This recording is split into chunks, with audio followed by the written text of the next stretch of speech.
You don't even realize you're rejecting your manifestations. Your manifestations have been trying to show up for you before you even decided you wanted them.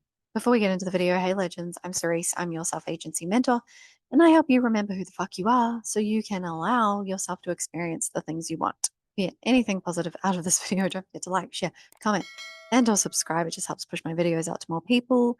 And if you'd like to comment below just to help me with the algorithm, but you don't know what to comment, just put a sparkle emoji because we're creating literal real life fucking magic on this channel. And of course, all the ways in which I can guide you from my 22-page freebie ebook to one-to-one coaching and everything in between, like my workshops and of course the Cheat Code Academy. Um, the workshops from which I will start to release as separate things within themselves on my website. If you don't want to commit to the membership but still want to pick and choose what workshops you do, they will start to become available on my website as well. That is all linked below. And rejecting your manifestation can show up in ways like people trying to help you or offering you free things, or people that are not the specific person that you're manifesting giving you compliments or asking you out on a date, for example, and you turning them down, or saying in that moment, like, why is it this person and not my SP? But it can also show up in other ways. Like in each moment, you have the opportunity to be the version of you that you said that you are, and then you're not. So, for example, you find that you're the friend that people always go to for advice, but you want to be the friend that they also like do fun things with. Like you're good at giving advice. I am talking about myself here. You're good at giving advice, and so you can't help yourself. Well, you can help yourself, but you don't help yourself. And so people start to essentially become the puzzle piece that meets that version of you. When you're always ready to give advice, they become the version of them that always needs advice from you, and they don't see you in any other way.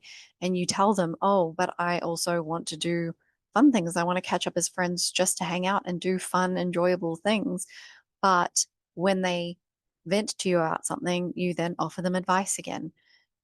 That is rejecting your manifestation. You're deciding that you're the friend that they have fun with and don't just meet up with to have serious conversations with and go to for advice and vent to.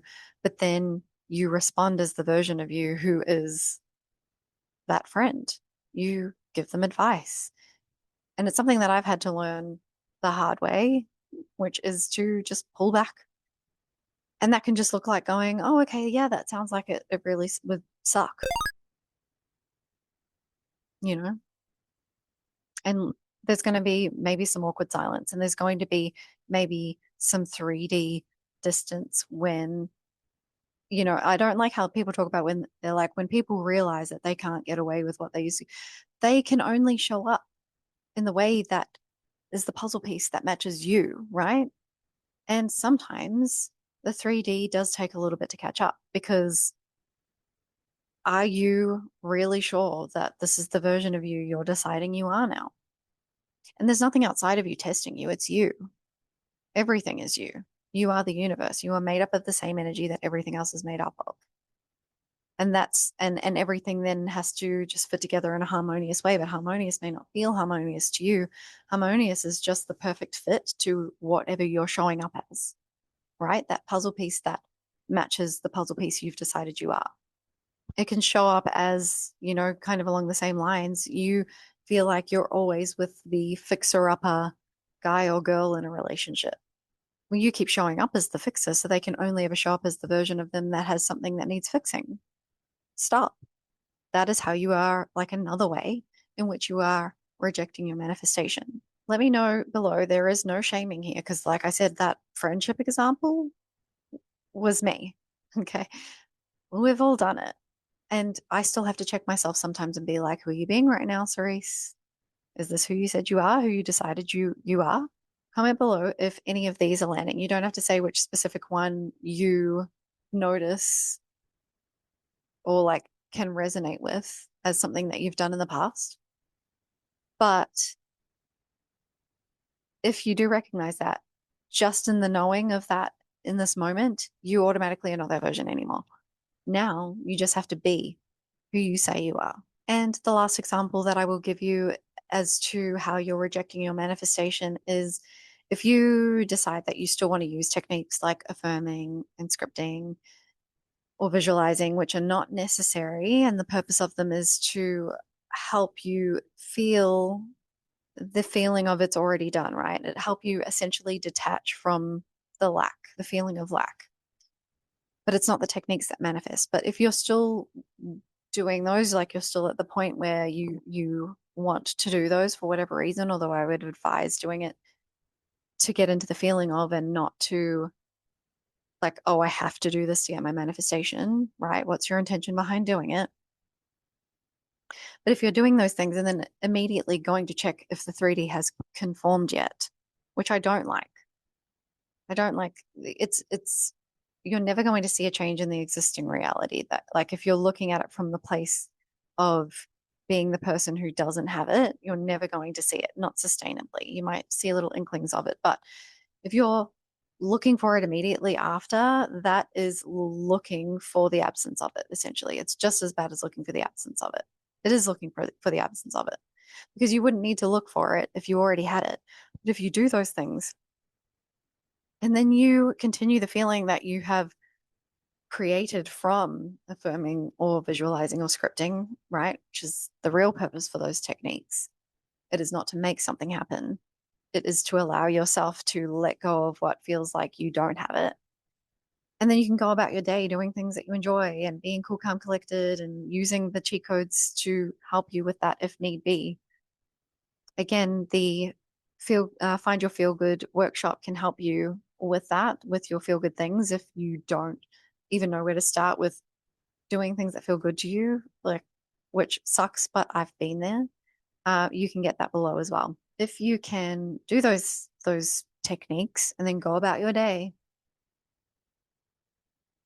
then that is great. But if you are looking for proof immediately after doing your affirmations, going on social media, um, going to where you like know someone's going to be to see if they're acting the way you want them to act or saying to you the things that you affirmed they're saying or whatever it is, that is rejecting your manifestation. That is not saying it is already mine.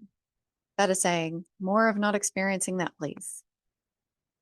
And what I want to say is someone who's also getting better at accepting and allowing, right? Accepting the help that people offer or the free things that people offer that I used to always go, oh, no, it's okay.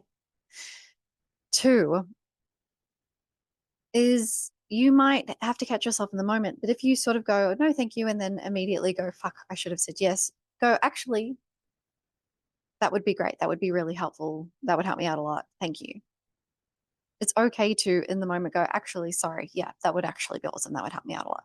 It's okay to catch yourself and change it in the moment. You don't have to go, no, thank you, and then go, fuck, oh, well, there's a missed opportunity.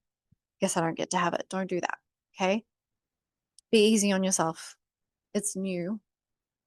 It can, like, some people are just going to find it easier to go, okay, this is what I've decided. This is who I am now, and just do it. And some people are going to struggle a little bit more. And there's no shame in that. It just is what it is. But you strengthen the version of you that already has, the more you can catch yourself in doing those things and change them. And that's where sometimes taking a bit of space before saying something, responding, or whatever can help you because then you can go, okay, what would the version of me that already has do in this moment?